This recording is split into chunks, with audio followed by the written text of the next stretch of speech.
Okay, today is the 256th birthday of Wolfgang Amadeus Mozart, my favourite composer and probably the greatest composer of music that's ever lived. So I thought today I'd make a quick tutorial about classical piano in general. Now, obviously it's a massive subject and we can't hope to cover it all in just a few minutes, but there are a few little things I want to mention. I don't usually talk about classical piano, mainly because it's something I'm not very good at. I love playing classical music, I absolutely adore listening to classical music, but I'm a pretty third-rate classical pianist.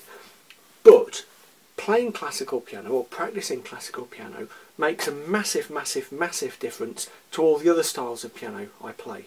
So if you're not sure about classical piano, or if you're a bit sort of dismissive of it, or you think it's a bit boring or old-fashioned, just think about the improvement it can help you achieve in your blues, jazz, pop, whatever else, whatever other kind of improvisatory modern style of piano you're going to play.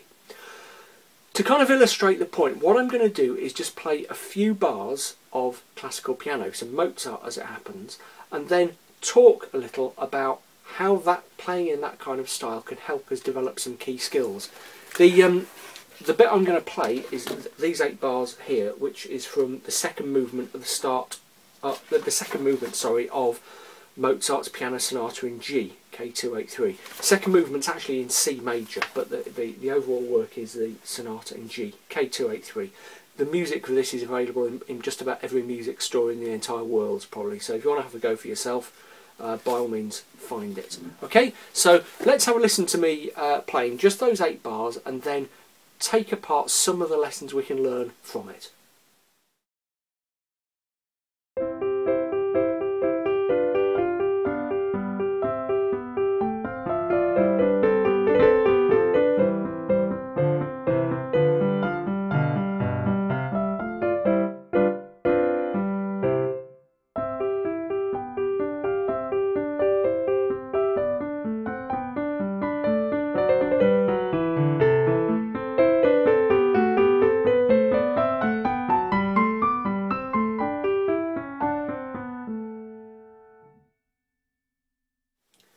So what can we learn from playing that kind of music? Well, for me, there are 2 or 3 really important things that it helps us with.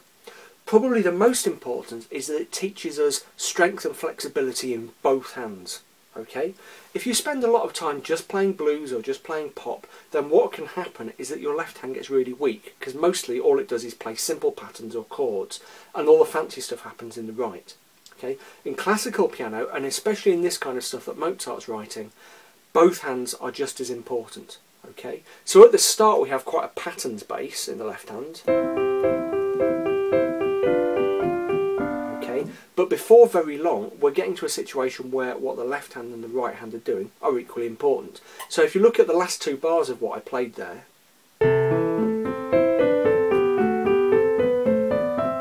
okay, both hands are contributing to what's going on, yeah? And you see that throughout classical music, okay? Especially sort of earlier classical music, Mozart and going back to Bach and so on.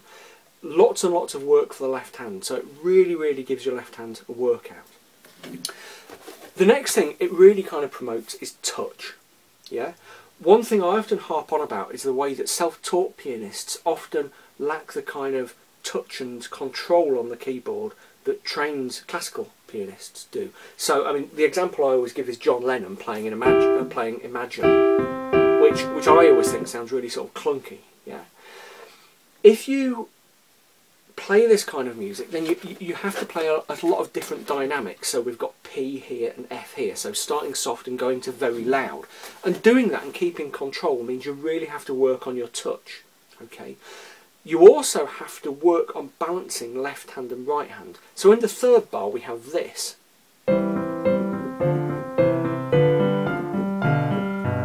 Okay, lots of quite big chunky chords going on in the left hand, quite low, so they're really sort of dominating. And that solitary little F up there in the right. But that's the melody, that's important. So we've got to make that hand sing out while controlling this hand.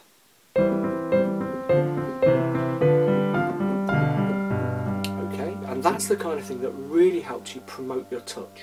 Yeah.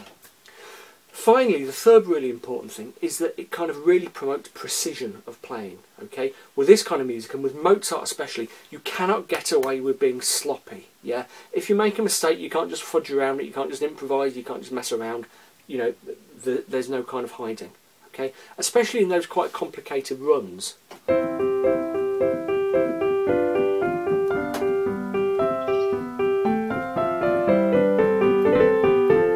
Okay, now as far as classical music goes, that run wasn't very complicated, but it still had that little trill in there. Okay, and you have to get it exactly right. Okay, so hand independence, dynamics, and precision are the three kind of big values that classical music teaches us. So what can you do with this? Let's kind of give you a little bit of homework to do today, if you want to do it. If you've had classical piano lessons in the past, or you're having them now, and I know lots of people who watch this piano do, then don't kind of scorn or despise your classical playing. It is so valuable to you. Yeah. If you haven't played any classical music for years, go into the attic or wherever, dig some out and have a go. Even if it's just like an hour a week or an hour a month even, it will make a big difference. It's like playing your scales, you know, which I go on about a lot as well. It will make a big difference to all your, you know, your pop comping, your improvisation, your jazz, your blues, all of that. It'll make it more precise, more controlled, more elegant, and all the rest of it. If you've not played any classical music but you do play some piano, then now is the time to start. You know, music stores are absolutely full up with, you know, kind of it's easy to play classics books full of, you know, simple, straightforward classical music. Go and get hold of a couple of those, give it a go. There's probably even loads of stuff available online. I haven't looked, but there will be loads of stuff there. And it will be a massive workout for you. Very painful to start with, but, you know, no pain, no gain. It will be, you know, the equivalent of bench pressing 200 pounds. It will really supercharge, if you stick at it, supercharge the relationship between your brain and your fingers. Okay?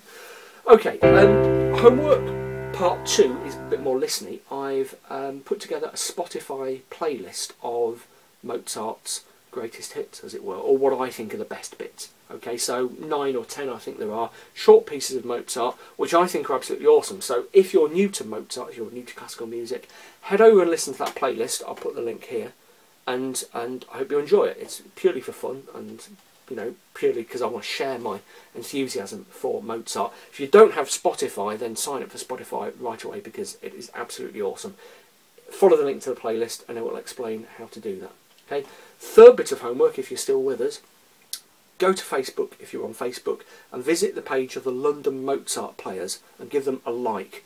Okay, the LMP are my favourite Mozart orchestra. They play other stuff as well, but they're absolutely great. They're a chamber orchestra, really dedicated to promoting Mozart, and they're also really good at promoting music in general to schools and, you know, the community and so on.